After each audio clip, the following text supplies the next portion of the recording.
ሰላም ተኸታተልቲ ሬድዮ ሮናሎ ማዓንቲ ዕድማና ሃይለ ተስፋ ማርያም ኣብ ሶሻል ወርከር ድነጥፍ ኣብ ካልጋሪ which is ብዙሕ ስደተኛ መፅዋ ዘሎ ከተማ ኣብ ካናዳ ማለት እዩ ምዝ ኩነታት ቁጠባዊ ኣባይቲ ከምኡውን ሓፈሻዊ ብድሆታት ዘጋጥሞ ኣሕዋትና ማለት እዩ ንመፁ ብዝበለፀ እሱ ኣብቲ ሙያ ስለ ዘሎ እቲ ኩነታት ናይ ስደተኛታት እንታይ ይመስል ኣሎ ንዝብል ሃይለ ተስፋ ማርያም ዓዲምና ኣለሞ መርሓባ ኣብ ሬድዮ ሮና ሃይለ ተስፋ ማርያም يغني سلت زحبك نأدل مايك ወላ ኣገዳሲ እዩ ንምንታይ ብዙሕ ሰብ ብሕጂ ድመፅእ ኣሎ ካብ ኡጋንዳ ድዩ ካብ ኬንያ ድዩ ካብ ተፈላለየ ስሉስ ዓለም ማለት እዩ ብዝበለፀ እንታይ ይመስል ኣሎ እቲ ናይ ሙያኻ ኦፍኮርስ ሶሻል ወርከር ኢኻ ሞ እስኪ ናባኻ ማይ ገድፋየ እንታይ ኢኻ ትገብር ብሓፈሽኡ ኣብዚ ናይ ሶሻል ወርከር ስራሕ ማለት እዩ ዝገብሮ ዘለኻ هو ኣነን ከምዚ መሳርሕተይ ማለት እዩ ብዙሕ ነገር ኢና ንገብር ሕጂ ንኣብነት ፈለማ ብሓፈሻ ሓሳብ እቲ እንታይ እዩ ንሓደ ካብ ካልእ ሃገር ዝመፀ ስፔሻሊ ካብ ኮሚኒቲና ማለት እዩ ናብዚ ካናዳ ናብ ዘይፈልጣ ዓዲ ክመፅእ ከሎ ከመይ ገይሩ ናብቲ ሲስተም ኢንቴግሬት ይገብር ከመይ ገይሩ ምስቲ ሲስተም ኣብቲ ዓዲስ ክነብር ይኽእል ንኽነተሓሕዞ እዩ እቲ ቀንዲ ስራሕና ማለት እዩ ሕጂ እሱ ንክንገብር ብዛዕባ ትምህርቲ እንድሕር ኮይኑ ሕጂ ንኣብነት ቆልዑ እንድሕር ኮይኖም ከመይ ገይሮም ኣብ ትምህርቲ ይምዝገቡ እንታይ ይገብሩ ንክምዝገቡ ሕጂ ዝኾነ ሰብ እንድሕር ዳ ማይ ካብቲ ዘለኻዮ ናብ ካልእ ዓዲ ኸድካ ጋሻ ስለ ዝኾንክ ኣይትፈልጥና ሕጂ ነቲ ዘይፈልጡ ሓበሬታታት ኢና ንገብረሎ ማለት እዩ ሕጂ ካብ ትምህርቲ ትብገስ እንድሕር ዳ ከም ትፈልጣ ካናዳ ከዓ ሶሻል ዲሞክራት ሃገር እያ ብዙሕ ዓይነት ካብ መንግስቲ ዝግበር ዝተፈላለየ ሓገዛት እውን ኣሎ ንዕኡታት ከዓኒ ክስታይ ንገብሮም ማለት እዩ ሓበሬታታት ንሕቦም እቲ ክሕገዝ ዝግብኦ ከዓኒ ክሕገዝ ንገብሮ ማለት እዩ ሕጂ ንኣብነት ናይ ገንዘብ ሓገዝ ድዩ ስፖንሰርሺፖም ምስ ወድኡ ካብ መንግስቲ ዝረኸብዎ ናይ ገንዘብ ሓገዝ ቆልዑ እንድሕር ሃልይዎም ስድራ ቤታት ከዓኒ ናይ ቻይልድ ቤኔፊት ኩሉ ሻዕ ካናዳ ብሓፈሻ ዳርጋ 500 ሓደ ቆልዓ ትሕብ እያ ክትሕት ትኽእል ክልዕል ይኽእል ከም ኢንካም ማለት እዩ ሕጂ ንዕኡ ናይ ኣፕሊኬሽን ፕሮሰስ ንገብረሉ ብዛዕባ ናይ ገዛውቲ ብዛዕባ ናይ መግቢ ከም ዝበልኩኻ ናይ ትምህርቲ ብሓፈሻ ዝተፈላለየ ነገራት ንገብር ኢና ከምዚ ንትራንስፖርቴሽን ዝኸውን ካብ ፌር ኢንትሪ ጀሚርካ ባዕኡ ጌርካ ትሰርሕ ሓበሬታታት ከዓ ንህቦም ሕጂ እቲ ሰብ እንድሕር ዳ ክመሃር ደልዩልና ቋንቋ ዲ ክመሃር ናብ ዩኒቨርሲቲታት ናብ ኮሌጃት ዲ ከኣቱ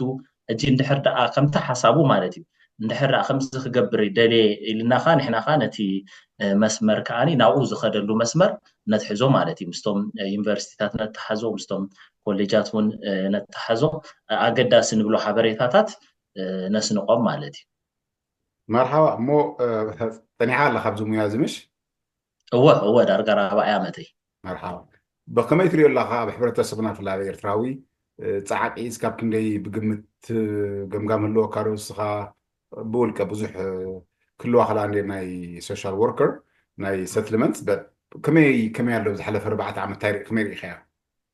ሕጂ ከመይ ማለት ከ እቶም ሶሻል ወርከራት ወይ ዝመፅእ ዘሎ ብዝሕ እምበር ብዝሕ ሕብረተሰብና ድመፅእ ዘሎ هو حجي بزح ሕብረተሰብና ብጣዕሚ ካብቲ ንፀብዮ ብብዝሕ እንዲ ዝመፅ ዘሎ ሕጂ ዋላ ሎማ ዓንሲ ካብ ኡጋንዳ ዝተፈላለዩ ሰባት ካብ 300 ገለን ዝኣትውሎ ኔክስት ዊክ ዝኣትውሎ ዝሓለፈ ሰሙን ዝኣተውሉ ሕጂ ብብዝሒ እዩ ሰብ ዝመፅ ዘሎ ሕጂ እቲ ብብዝሒ ምምፃእ ከዓኒ ንዓና ብፍላይ ንዓና ዋላ ነቲ ካናዳ እውን ከም መንግስቲ ክትቆፃፀሩ ኣብ ዘይከኣለተሉ ደረጃ በፂሑ ይርከብ ማለት እዩ ሕጂ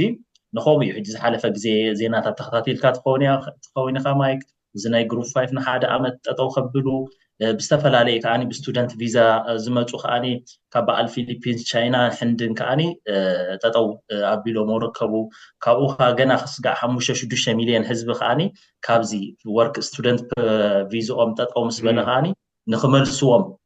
ይገብሩ ኣለዉ ማለት እዩ ሕጂ እዚ እንታይ እዩ ዘርእየካ ብፍላይ ናትና ኮሚኒቲ ምስ መፅኻ ሰብ ስራሕ ኣይረክብን እዩ ዘሎ ሕጂ ፅቡቅ እዩ ካብ ኣፍሪካ ምምፅኡ ካብቲ ስፔሻሊ ኤርትራዊ እንድሕር ኮይኑ ካብቲ ዝነበሮ ስርዓት ኣብ ዝመፅኡ ብሰላም ተስተንፍስ ዝሓሸ ዕድል ክረክብ ፅቡቅ እዩ ግን أبز متيخا عند حردة سرح زي تركب كونكا تمهرتي زي تركب كونكا تمهرتسي نزا لينك قانقوا قدم سبتلم ينوزات وزنبره لومي سقا شو دششو حتى ورحي إخا تتصبه نتو قانقوا نخت مهار مالتي بتعامي إذا حزنك حجي عند حراف سرح كاريخا خب سرح حجي قدمسي قانقوا عند حرمتي خا سرح الكامسي بقى خلهم دويو أو وقت الرداء خايلهم يم زاتو خانيرو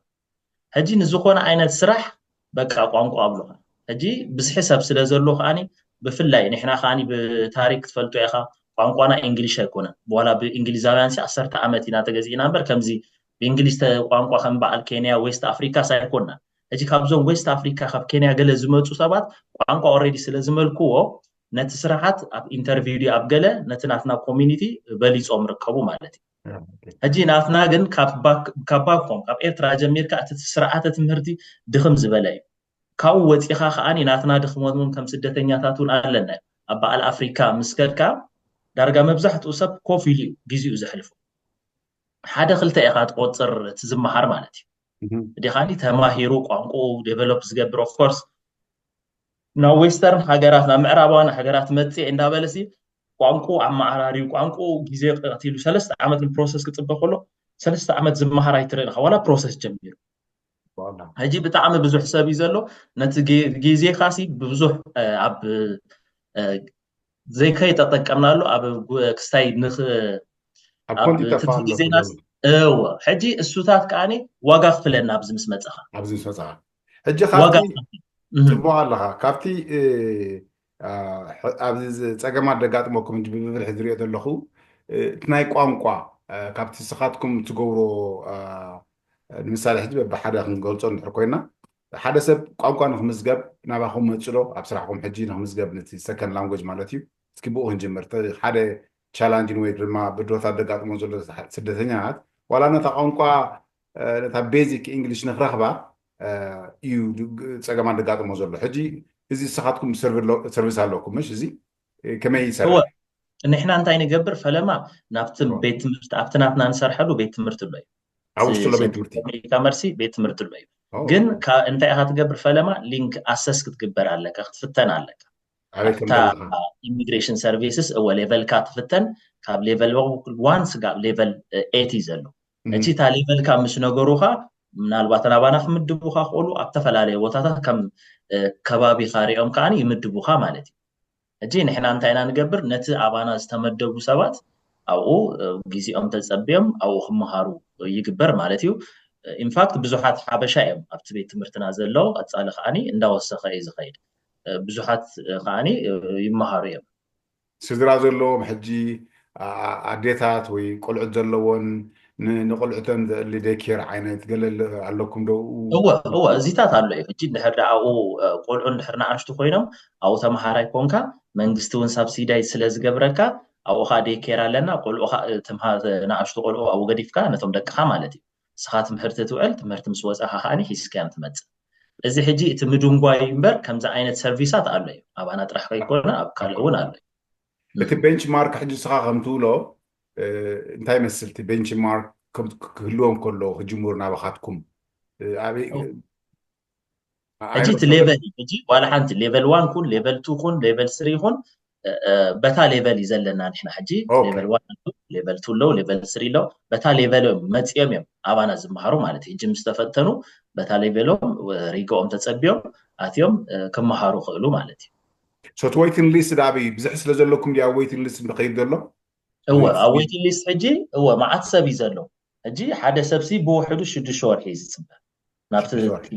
هو 6 ጽበ ሽዱሽተ ወርሒ ተጸቢዩ ይሽዑ ከኣቱ ዝኽእል ሕጂ ፉል ታይም ኣሎ ናይ ቀትሪ ፓርት ታይም ናይ ምሸት እውን ኣሎ ማለት እዩ እዚ እናተማሃሮ ኸ ሳብሲዳይዝድ ምግባር ወይ ድማ ብፋይናንሽሊ ድሕግዝ ፕሮግራም ኣለኩም ዶ ዋላ እዚኣ ጀስት ነታ ትምህርቲ ጥራሕ እዚኣ እዚኣ ሕጂ ነታ ትምህርቲ እያ ሳብሲዲ ማለት እንድሕር ደኣ ኦሬዲ መንግስት እንዲ ዝኸፍለልካ ዘሎ ንዝኾነ ዝመሃር ንሪኡ ሕጂ ከም ሓገዝ ዝሓስቦ ማለት እዩ ሕጂ ሳኸማን ፒአር ኮንካ እንድሕር መፂኻ እዩ ንኣብነት ሬፊጂ ክሌማንት እንድሕር ኮንካ ነዚ ዕድል እዚ ተረኽቦ ነኻ ከፊልካ ኢኻ ትመሃር ስጋ ፒአር ዝሕልወካ ወይ ከዓ ሲቲዝን እንድሕር ኮንካ እውን ከፊልካ ኢኻ ትመሃር اوكي هجين إذا عدل زياس نتوم permanent resident زلوهم طريحة الملكات مالتي مرحبا ناي سراح ادلات ناي ورك شوبس تريننج ناي مغبار كميت ادلات اخوم بروجرام لكم دباخم وحجي أبزناتنا أنت أم تجبرتهم ناي جوب ديبارتمنت أربع أربي أورينتيشن هبونديم بزعبات سراح جلا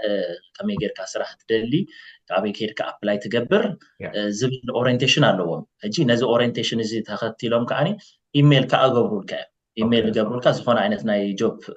تستاي available كون كله نو نبتنات كإيميل سدول كسخاب وجير كأبلاي تجبر مالتي مرحبا مرحبا ناي فير كابت حدا جديد سمعوا ناي باس يصقبوا بفلا ابز عدم سموتو تفرالي مقدي بجروب 5 دي حاوم دي حفتهم دي زمدهم امتيوم اتي ناي باس كم تفولتو سغاب I don't know ميتي سمانا سغاب ميتي زولتي افريج مالتي انتاك قورو اللوم نزا عينت كملكتو من كريكوايرمنت ويدما من كيبقع نزي ناي سبسيدايز دخونه ناي كتما ناي سيتي كساي باس كركب زخد بنتولا هو حجي تباس كما يو كل شيء خدمت خلنا از جروب 5 فينا نمت مبزحتنا وي ببيت خرسيان نمت وي بستفاد وي بكوميونيتي نمت مالتي حجي خمس قوون كله ات برايفيتلي زمص كاسب نعمت يخلو اي الي زمصك after undertaking دحري خيو يخلو اي فريمو زمت حجي فريمو تسمامي خمت كله بتناتو انكام اسس تجبر تزمص كاسب بتخكل دحر كوينو مالتي بتحقاوت تكيد كلها بتخكل انت تجبر بتا اناتو انكم امس سرح انكم دحر كوينو قد نخا 100 10 كفيلكا توص مالتي هجي جن اتي مبزحتو سمت مس بلنا انا خمتريو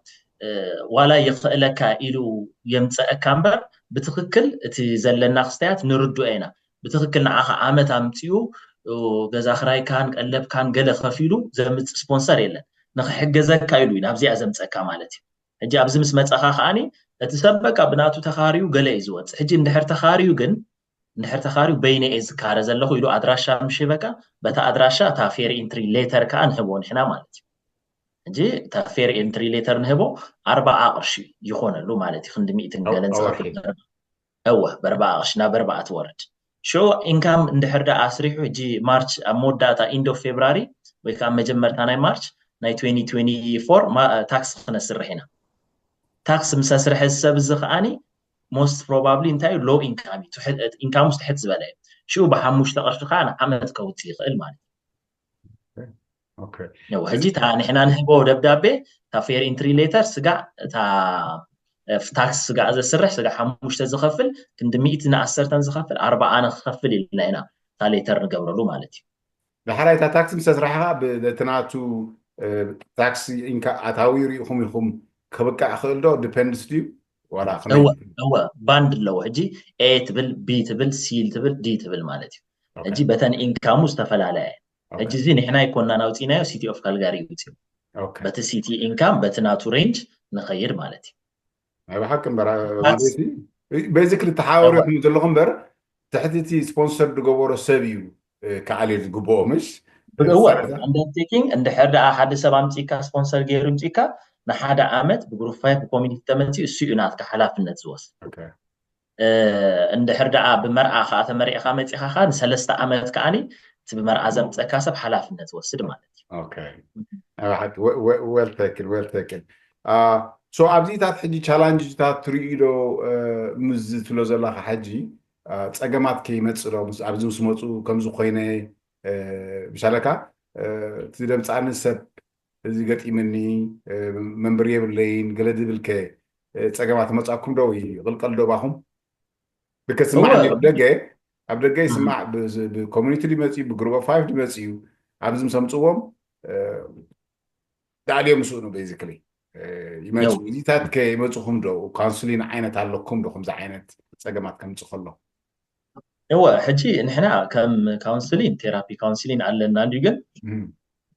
بتخكل ندحر كيدكا مايك حوي كم دزبلكا زلخو بقى حدا عمت سي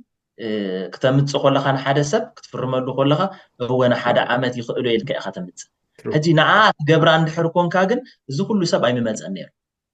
تردي انا حدا باكم كوينو نحدا عمت كتكلو يخا انا يقدن كتكلني يخايلو ندحر امتي كمز زلو نابراي ገዛ ክራይ ክንዲ ያለው ትሪኦ ኣለኻ እዚ ግሮሰሪ ቢላት ትሪኦ ኣለኻ ናይ ዩቲሊቲ ቢላት ትሪኦ ኣለኻ ኣይኮነን ካልእ ሰብ ኣምፂኻ ኸሲ ነታ ነብስኻ ኸባ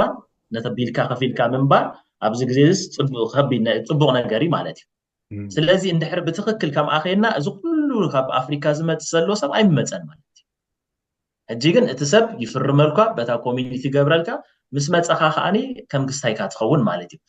ሓቂ ንምዝራብ ሕጂ ቁሩብ ተሪሩ እምበር ቅድሚ 2-3 ዓመት ቀደም ኣቢልካ ኮ ዋላ ሓንቲ ሰብ ምስ መፀ ብገለ ስራሕ ትረኽበሉ ሓንሳእ ስራሕ እንድሕር ረጊፁካ ኮ ኣያሸግረካን ገዛ ክራዩ ክከፍል እዩ ግሮሰሪ ክገብር እዩ ቢል ክገብር እዩ በቃ ናቱ ናብራ እዩ ዝገብር ከማን እሱ ይሓስብ ቀልጢፉ ነቲ ዘሎ ቀረባ ቤተሰቡካ ከምፅእ ይሓስብ ማለት እዩ ሕጂ ግን ኣጋጣሚ ከምዛ ትሪኣ ዘለኻ ምስቲ ናይ ዓለም ቁጠባ ምስቲ ኩነታት ዘሎ ኩሉ ነገር ብሓደ ንኩሉ ሰብ ኣብ ክስታይ ገይርዎ ማለት እዩ ትርር ኢልዎ ነቲ ዝመፅእ ሰብ ኣይጠዓሞ ነቲ ኣብዚ ዘሎ ሰብ ኣይጠዓሞ ንኩላትካ ማለት እዩ ነዲኻኒ ሕጂ ኣብ ከምዚ ዓይነት ናይ ሂወት ኣጋጣሚታት ከጋጥመካ እዩ እንታይ ዳ ትገብር ትርር ኢልካ ክትወፅኦ ጥራሕ እዩ ዘለካ ማሲ ዘይሓልፍ ግዜ የለን እዚ ከማ ንዓና ከይኮነሲ ንባዕሎም ክብሉ ነቲ ቁጠባስ ከመዓራርይዎ ነቲ ናይ ስራሕ ዕድላት ክፈትዎ እዮም ስለዚ እንታይ ኢኻ ትገብር ኣነ ኣብዚ ዘሎ ኩነታት ንኻልእ ሰብ ንምንታይ እየ ኢለ ዝምዕዶ ብዝተኻእለሲ ኩሉ ሰብሲ ናብ ካልእ ነገራት ከይኣቱ ሕጂ ትርር ኢሉ ነዚ ብፅንዓት ማለት እዩ ክወፅኦ ይግባእ ማለት እዩ ነቲ ዘለዎ ካልእ ኦፖርቹኒቲታት ከዓኒ ኣሰስ ምግባር እንሻሎ ብዙሕ ነገር ኣሎ ሕጂ የለን ክበሃል ኮልስ የለን ኣይኮነ እስቲል እኮ ስራሕ እኮ ኣሎ ሕጂ ግን እንታይ እዩ ናትና ቁርብ ናትካ ተበግሶ እውን ኣብ ካልእ ቦታታት እንዳኸድካ ትደሊ ገለመለ ናብ ካልኣት ትደዋውል ከምኡታት ኔትወርኪንግ ሕጂ ኣብዚ ዓዲ እዚ ኣገዳሲ እዩ እንታይ ትፈልጥ ከይኮነስ ንመን ትፈልጥ እዩ በቃ ሕጂ ኣብኡታት ሕጂ ትቐንዲ እቲ ሓድሽ ዝመፀ ሰብ ካብቲ ቻሌንጅ ዝኾኖ ከዓኒ ኣብዚ ብዙሕ ሰብ የብሉን ሕጂ ብዙሕ ሰብ ዝፈልጡ የለን ዋላ እንተፈለጠ ከዓኒ እቶም ንሕና ዝፈልጡና ትብሎም ከዓኒ ብዙሕ ናይ ክስታይ ነገር የብላን ንሰባት ንባዕልና ኢና ንሰርሕ እምበር ንሰባት ኣምፂና ኣብ ስራሕ ክነዕትዎም ኣብ ከምኡ ዓይነት ሌቨል የብልና ብዳና ዝናትና ኮሚኒቲ ማለት እዩ ብዙሕ ሕብረተሰብናትና ትሕት ኢልና ኢና ዘለና ከምዚ ኣብ ቢዝነሳስ እንተዝህልወና ሓደ ሰብ ክመፅእ ከሎ ኣብቲ ቢዝነስ ክተእትዎ ትኽእል ኔትወርክ ምስ ዓበይቲ ሰባት ምስ ካልኦት ከዓኒ ኔትወርክ እንተዝህልወካ ከዓኒ ከምኡ ጌርካ ናብቲ ስቁዕ ክተብሎም ትኽእል ኢኻ ግን ሓደ እቲ ኔትወርኪንግ እቲ ናትና ዓቕሚ ትሕት ኢሉ እቶም ዋላ ዝፀናሕና ሓንቲ ስራሕ ምስ ሓስካስ ንዓ ኢኻ በቃ ትደጋግም ነዊሕ ዓመታት ማለት እዩ እቲ ኣብኡ ዝመፅእ ከዓኒ ዋላ ካብኡ ዝመፅእኻ ከም ዝበልኩኻ ናይቲ ናይ ቋንቋ ድዩ እቲ ናይ ኣፍልጦ ድዩ ብዙሕ ነገር ትሕት ኢሉ ፀኒሑ ማለት እዩ እቶም ኣብ ዝፀናሕና ከዓኒ ኣብ ድሓን ቦታታት ሓደ ክልተ ክህልው ይኽእሉ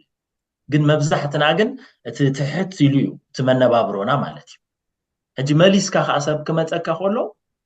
ብዙሕ ንዕኡ እውን ክስታይ ክትገብር እስኻ እውን ዓቕሚ ኣይሕልወካን ማለት ሕጂ ብሓፈሻ ክትምድቦ ከለካ እቲ ናይ ኮሚኒቲና ሌቨልሲ ትሕት ዝበለ እዩ ማለት እዩ ብብዙሕ ነገራት እስቱ ከዓ ንኩላትና ተተሓሒዝና ከዓ ዋጋ የኽፍለና ኣሎ ማለት እዩ ሕጂ ካብቲ ሓደ ካብቲ ዝሰምዖ ፀገማት ሕጂ ንባስባስ ንክገብሩ ክንደይ ግዜ ወስደሎም ኣፕላይ ምስ ገበሩ ቅድም ስጋ ስፔሻል ስለዝኾነ ትራንስፖርቴሽን ኣገዳሲ ስለዝኾነ 120 ገለ ነወርሒ ንርኣታው ደይብሉ ትሕግዞላ ክንደይ ትውድእ ሕጂ ንሓንቲ ንባስባስ ናይ ኣውቶቡስ ቲኬት ለካምሽ ኣፎርድብል ንክረክብ ከም ኣፕሊኬሽን ማለት እዩ እወ ሕጂ ኣብዚ ዘሎ ሰዓት ዝኾነ ሰብ መብዛሕትኡ ግዜ ስፔሻሊ ተን ዝሓለፈ ወርሕን 2 ወርሕን ዝመፀ ሰብ መመፂ እዩ ዝወስድ እወ ሕጂ ከምኡ ዓይነት ኣሎ ሓደ ሎ መሳርሕትና እውን ኦልሬዲ ሬጅስተርድ ዝኾነ ኣቶ ማማትያስ ዝበሃል ማለት እዩ ሕጂ እሱ ባዕሉ ፈሪሙ ስለዘብል ፅቡቕ ኣክሰሳት ይህብ ኣሎ ማለት እዩ ናተይ ገና ሬጅስተር ክኸውን ገና ኣብ ኣፕሊኬሽን እየ ዘለኹ ንኡ ምስ ገበርኩ ከዓኒ ከምኡ ክንገብር ኢና ኣብ ቅድም ግን ስጋዕ 2 ወርሒ 3 ወርሒ ሰብ ዝጥበየሉ ግዜ እውን ነይሩ እቶም ዝፍርሙስ ውሕዳት እዮም ኦንሊ ዋን ዴይ ኢና ንፍርም ብሎካ ሽዑ ነቲ ኣፕሊኬሽን ኣኪብካ ኣብታ ዝበሉካ መዓልቲ ትቦም ሕጂ ኣብ መዓልቲ ከዓኒ ንናይ ዝተወሰነ ሰባት ኢኻ ትቦም ሕጂ ነቲኦም ገለ ኣብ ኔክስት ተፀቢዮም ሕጂ ከምኡ ስለዝኾነ ብዙሕ እንዳደንጎ ይኸይድ ሕጂ ግን ኣብታ ፌር ኢንትሪ ፅቡቕ ብላይ ኣብ ትካልና ፅቡቕ ክስታይ ይገብር ኣሎ እንታይ ኣሎ ትላልዮ ሕጂ ፀገማት ትላልዮ ኣብ መፅኣኩም ኣባኻትኩም ብፍላይ ካብ ሕብረተሰብና እዚ ጋጢምኒ انت تجربك حيش انت تريو له تروح هنا قرأت تلي أفتكر هو أبصر خاسي تفعل عليه قدامي تفعل عليه حالتات اللي موضوع اوف كورس خموز حجزي ما يبي مس حبرت سبنا خا سرح كام سلني كوريكت من ده حتاجي ويدم كادو على ذم دقات هو تقول تلي انت يمبرك يا صخا حجي بحافش انتايو ከምዚ ዝበልኩኻ እቲ መሰረታዊ ነገራት ኣብ ፀገም እዩ ካብ ገዛ ጀሚርካ ማለት اوكي እዩ ሕጂ ካብ ገዛ ጀሚርካ ክብለካ ከለኹ ሕጂ ንኣብነት ካልጋሪ ሃውሲንግ ቅድምሲ ደሓኒ ነይሩ ዋላ ትሪጉ ሎሚ እቲ ገዛውቲ ዋላ ናቱ ካልጋሪ ሃውሲንግ ብዙሕ ሪጋ እዩ ዘለዎ ማለት እዩ ካልእ ናይ ኢንካም እዩ ሕጂ ንሕና ክንሕግዝ ከለና እንታይ ስፖንሰርሽፑ ዝወድአ ሰብ ሓደ ዓመት እንድሕር ኮይኑ ነቲ ሓደ ዓመት ምስ ወድአ ስራሕ ከዓ እንድሕር ዘይብሉ መንግስቲ ክሕግዘካ ክእል ናይ ገንዘብ ማለት እዩ ሕጂ ኣብዚ ዘሎ ولفر دخون دلو قريتا هو ኣልበርታ ኢንካም ሳፖርት ዝበሃል እቲ ወልፈር እዩ ዝኸውን ዘሎ ማለት እዩ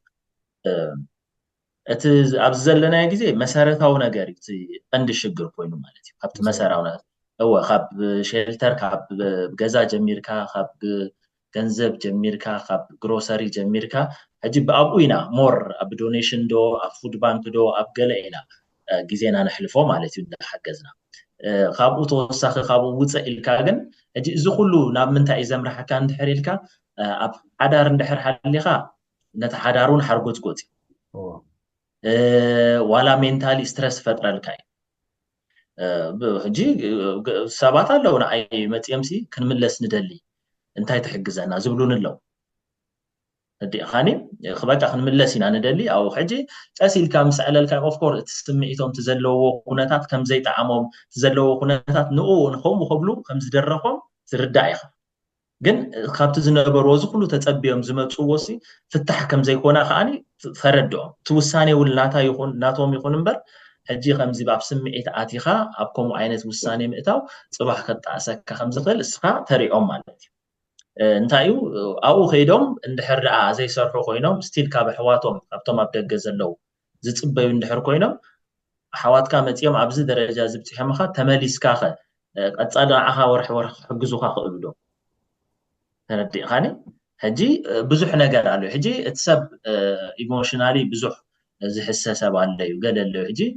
ብዙሕ ነገር ኢኻ ትርኢ ከም ዝበልኩኻ ኣብ ሓዳር እውን ትርኢ ኣብ ዶሜስቲክ ቫዮለንስ እውን ተረዲእኻኒ ኣብ ዘቤታዊ ዓመፅ እውን ኣብኡ እውን ብዙሕ ኢኻ ትርኢ ማለት እዩ ገሊኡ ሰብ ኣለው ገዛ ኣፅዩ ገዛ ምስ መፃሲ ብዛ ዓዲ ምስ መፃስ ዘይወፅ ኣለዋ በቃ ብክንደይ ሞሊቐን ናባና ዝመፃ ኣለዋ ስለደይውፅዎ እንዲም ኣሰብቶም ስለደይውፅዎ እንዲም እዎ ስለዘይውፅዎን እዮም ሕጂ ስለዘይውፅዎም ሕጂ እቲ ዓመፅ ከዓ እንታይ ዝኸውን ዋላ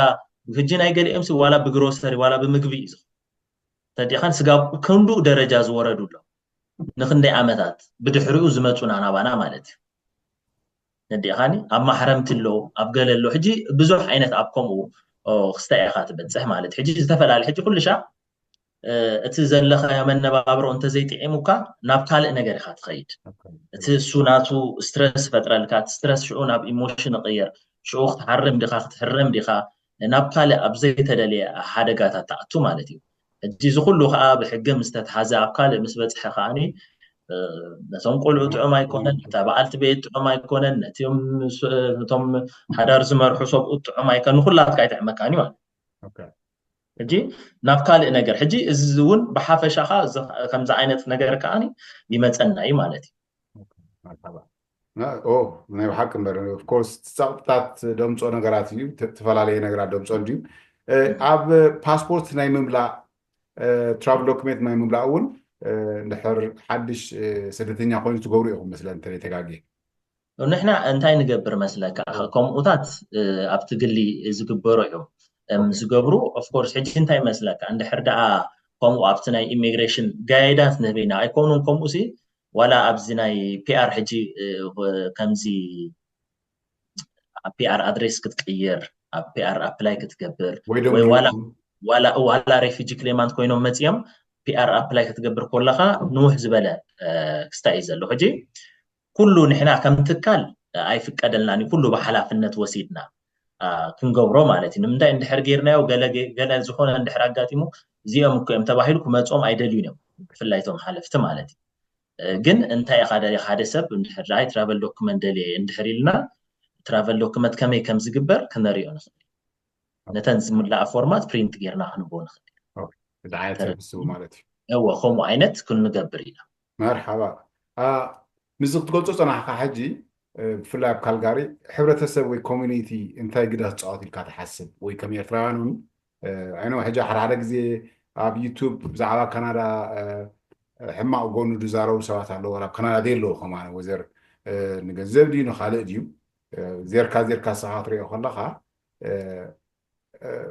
كم تقولتو أنا حاجي مستينا جلوبال إيكونومي دقات خندا ويدماتي ببزح متصنع سدتنيات مسناي عبايتين مسناي قطباوي كنا تاسل تغييري بس يحزولي خاطر كنتو صنيحة نزخونه كوميونيتي وي حبرتسبنا بكالغار زولو مثال بزع كالغار سرن زارب زلنا እንታይ ግደ ክፃወት ክእል ነዚ ናይ ኣባይቲ ፀገማት ናይ ስራሕ ፀገማት ከምኡ ቆልዎ መንእስያት ኩሉ ይኽእሉ እዮም እንታይ እምበልካ ስኻ ከም ሶሻል ወርከር ከተሪዮ ኣለካ መዓልታዊ ኦፍኮርስ ብፍላይ ሓደስቲ ብፀንሐ ብዚ ብዙሕ ፀገም ከጋጥሞ ይክእል እዩ ክህሉ ክእል እንዲ ግን ዋሕድ ኣለዎን እንታይ ኦልሬዲ ስቴብል ኮይኑ እዩ ብስራሕ ድዩ ብካልእ እዚ ሓድሽ መፃኢ ግን ብዙሕ ገልጠምጠም ክህልዎ ክሊት ኣብቲ ሂወት ስጋብ ድልድል ማለት እዩ تحطي انت يا كوميونيتي وي حبرتسبنا انت قد خصعت خل عبد زلو تقمات حجي بعبايت ديو بناي سراح ديو انت ينبرك الصغار هو حجي انا انت ايزبل كل شيء تي تنبرو خمت حساسبا عندي ابزخونه عندي ولا كل قطبا تخفيتو كل مالتي خمتنا يقدم انا خمت خلو خلتشنا 18 عامه يغيره نبقى المايك نعاهم لو بنوح يكون شموت عامه ግን ሕጂ ንዓይ ክሪኦ ከለኹ ክመፅእ ከለኹን ሕጂን ብጣዕሚ ይፍልል ዘሎ ሕጂ ዋላ ኣብቲ ዝመፀ ኩሉ እዋን እንድሕር ዳ ኣተሓሳስባኻ ኣፅቢብካዮ ኣቕልኻ ኣፅቢብካ ከቢድ ይኸናል እንድሕር ዳ ግን ኣተሓሳስባኻ ቀይር ኣቢልካዮ ደሓን ክኾነልካ ማለት እዩ ስለዚ ኣብቲ ዘለናዮ ኩነታት ከመይ ጌርና ንሓልፋ ኣብ ዝብል ሕጂ ንኣብነት እቲ ሓድሽ ዝመፁ ሰብ ከምዚ በይነይ ከምዚ ሞር ከና ካናዳሲ ከምዚ ላግጀሪዮስ ሃገር ከምዚ ምሻሎ ብፅቡቅ ዝነብር ሃገር ተመንዩ መፅዩ ኣብ ፅቡቅ ነገር ጥራሕ ክፅበ የብሉ እንታይ ደኣ ክገብር ኣሎ ሕጂ ንኣብነት ኣብ ቤዝመንት እንድሕር ኮይኑ ክልተ ሰለስተ ሰባት ኮንካ ትነብር ኣብቲ ገዛ ትካርዮ ማለት እዩ በቃ ሼር ትገብር ዲኻኒ ሕጂ ንዓ በይንኻ 100 ገለኻ ክትኸፍል ኣብተን ዘለዋ 100 ኣብተን ዘለዋ ነገራት ተኸፋፊልካ ምስ ሰባትካ ዝመሰሉ ሰባት ኣኪብካ ከምኡ ጌርካ ትነብር ማለት ሕጂ ትመነባብሮኻስ ክትፅበቦ ክትክእል ኣለካ ማለት እዩ እቲ ብሓፈሻ ንጎን ኮሚኒቲና እንታይ ክገብር ስፔሻሊ ኣብቲ ዶኔሽን ክንሰርሕ ንኽእል ኢና ሕጂ እንድሕር ዳ ርኢናዮሲ ኣብ ክዳውንትሲ ብዙሓት ኣለና ክዳውንትና ምስ ኣቐመጥናዮ በቃ ተኸዲናዮ ዘይንፈልጥ መዓት ክዳውንት ኣለካ ስእልካ ኣቐሚጥና ኣለና ተረዲእኻኒ ዋላ ጫማ ዲ ዋላ ገለ ሕጂ እዚታት ኣብ ሓደ ቦታታት ተኣኪቡ ከም ዶኔሽን ነቶም ሓደሽቲ ዝመፁ ናይ ዊንተር ጃኬት ድዩ ናይ ገለዲ ከምኡታት ሕጂ ካብ ሰብ ዘዝደልየ ሰብ ንሕና ክብክብ ኣቢልካ ኣብታ ኮሚኒቲ ዘሎ ተቐምጦ ኣብቲ ኮሚኒቲ ከዓኒ ዝኾነ ሰብ ከዓኒ መሪፁ ከዓኒ ካብኡ ወስድ ማለት እዩ ሕጂ ብውሕዱ ኣብኡ ክንተሓጋገዝ ንኽእል ማለት እዩ ካልእ ኻ ከምዚ ኦኬጅን ጌርካ ከዓኒ ሓሳባት ንለዋወጠሉ ተስፋ ንወሃበሉ መድረኻት ከዓኒ እንድሕር ተፈጢርና ዋላ ናይ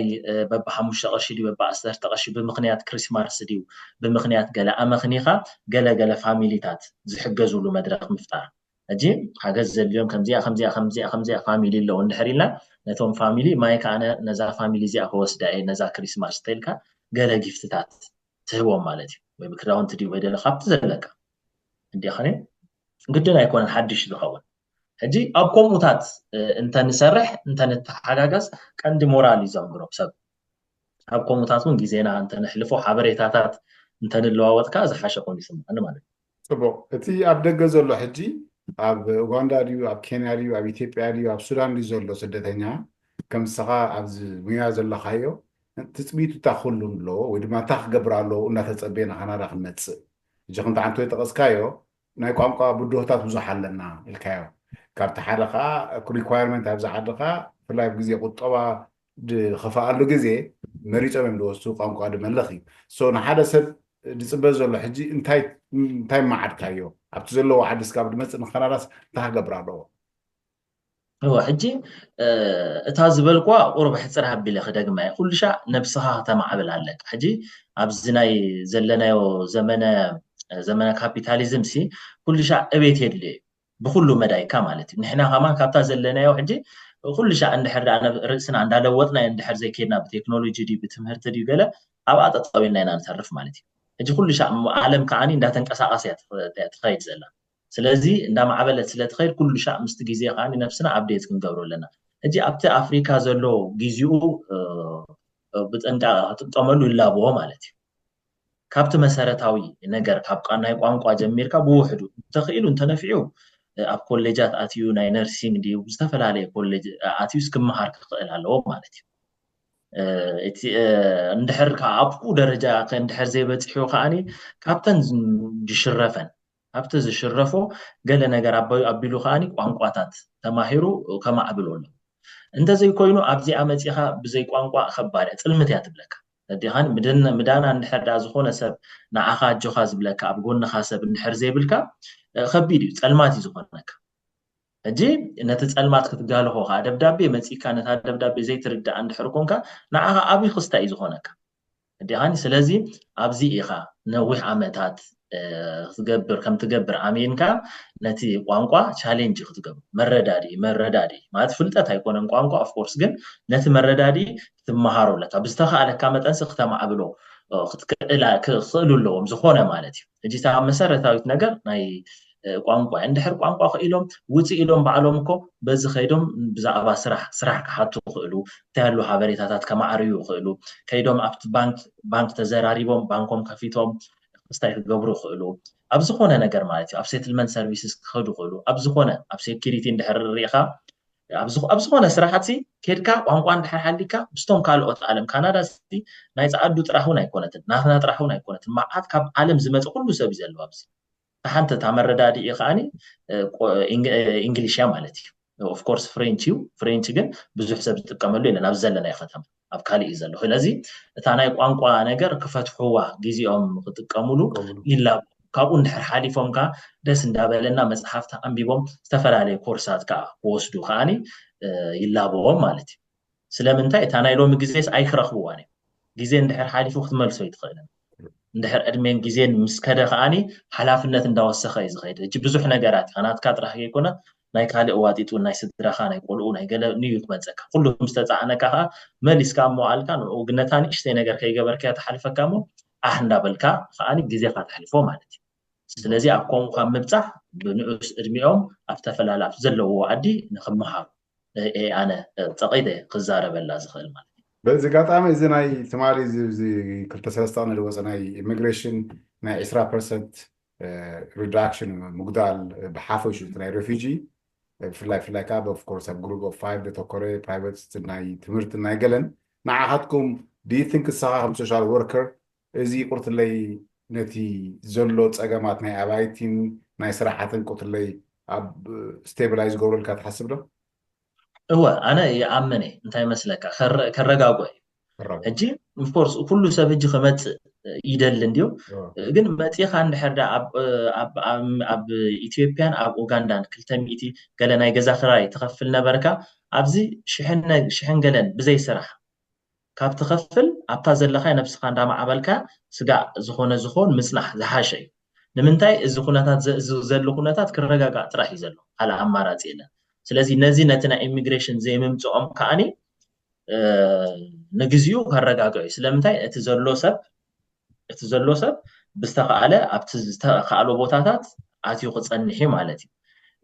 እቲ ናይ ኤምፕሎይመንትካ ተስፋ ንገብር ከዓኒ ካልኦት ስራሓት ከዓኒ ክፍጠር ሕጂ እቲ እናትና ቀንዲ ሽግርና ኣብ ካናዳ ዘሎ ብዙሕ ዓይነታት ስራሕ የለን ኣብ በዓል ኣሜሪካ ብዙሕ ዓይነታት ስራሕ እዩ ዘሎ ኣብ ካናዳ ግን ዋላ እቲ ስራሕ ሕጂ ንኣብነት እዛ ሓንቲ ትካል እንድሕር ሃልያ ነቲ ሓንቲ ትካል ብዙሕ ጨንፈራት የብላን ኣብ በዓል ኣሜሪካ ግን ብዙሕ ሰርቪሳት ይገብሩሉ እሞ ሰብ ከዓኒ ኣብ ተፈላለየ ሰርቪሳት ይኣቱ ማለት እዩ ሕጂ ኣባና ብዙሕ ከምኡ ዓይነት ነገር የብልናን ግን እዚታት እውን ስጋ ዝትካእ እዚታት እውን ስጋ ዝመፅእ ነቲ ዘሎ ኩነታት ኣነ እቲ ናይ ኢሚግሬሽን ውሳኔታት ሓጋዚ እዩ ኤልኤ እወ ብጣዕሚ እዩ ዘረጋግፅ مرحبا مرحبا والله اي ثينك مبزحت حتى هذه ميليسكا يا هايلو بتعمل عمل مسكنك لتعرفني تلي ويتولى تلي كا ሕብረተሰብና ክፈልጦ ዘለዎ ኣነ ነይቢ ምስ ድገበርኩ ወይ ድማ ብሓተትካ ሕቶ ተልዩ ካብ ሓደ ወፅእ ዕድል ክበካ እየ ኣነ እንታይ ክብል ዝደሊ ነቲ ኣብ ካናዳ መፅኡ ዘሎ ሕብረተሰብና ብዝተኸኣሎም መገዲ ናብቶም ሴትልመንት ኦርጋናይዜሽን ካብተን ንሕና ንሰርሖ ሴንተር ፎር ኒውካመርስ ድዩ ኣብ ሲሲአይኤስ ድዩ ኢሚግሬሽን ሰርቪስስ ድዩ ኣብ ቶሮንቶ ከምኡ ኣብ ቫንኮቨር ከምኡ ኣብ ዝተፈላለየ ብመንግስቲ ፋንድ ኮይኖም ሓገዝ ዝህቡ ኣለዉ ሕጂ ንኣብነት ገለገለ ኮርሳት ኣለዉ ትሕቲ 30 እንድሕር ኮንካ እንዳተኸፈልካ ትወሃቦ ኮርስ ኣሎ ብሲሲአይኤስ ኣባና ከዓኒ ስኪል ኣፕ ዝበሃል ፕሮግራም ኣሎ ኣክሰስ ገይሮም ምልካ እንዳተኸፈልካ ከምኡ ዓይነት ትሬኒንግ ኣሎ ማለት ሕጂ ኩሉ ሻዕ እንታይ ክገብሩ ኣለዎም ብዝተኸኣሎም ቀንዲ ዋላታ ቋንቋ እንዳተምሃሩ ከለዉ ከምዚ ዓይነት ሪሶርሳት ዝረኽብሉ ነፍሶም ዘዕብይሉ ነገራት ክደልዩ ክኽእሉ ኣለዎም ማለት እዩ እቶም ዘይመፁ ከዓ ስጋእ ዝመፁ ከዓ ኩሉ ሻዕ ብትምህርቲ ከማዕብልዎ ነፍሶም ይላቦም ማለት እዩ ቴንኪዩ ማይክ ሓወ ናይ ብሓቂ ክሰምዖ ፅናዕኩም ሃይለ ተስፋ ማርያም ናይ ሶሻል ወርከር ኣብ ካልጋሪ ብዛዕባ ኩነታት ስደተኛታት ዘሎ ክሕብረና ፀኒሑ ሞ ብጣዕሚ ክምስግነካ ሃይለ ነዚ ግዜካ ጥፊኻ ምፃእኻ ኣብ ካልእ እዋን ስጋ ንራኸብ ብሩኽ ምሸት ብሩኽ ምሸት የቐኒየለ ማይ መርሓባ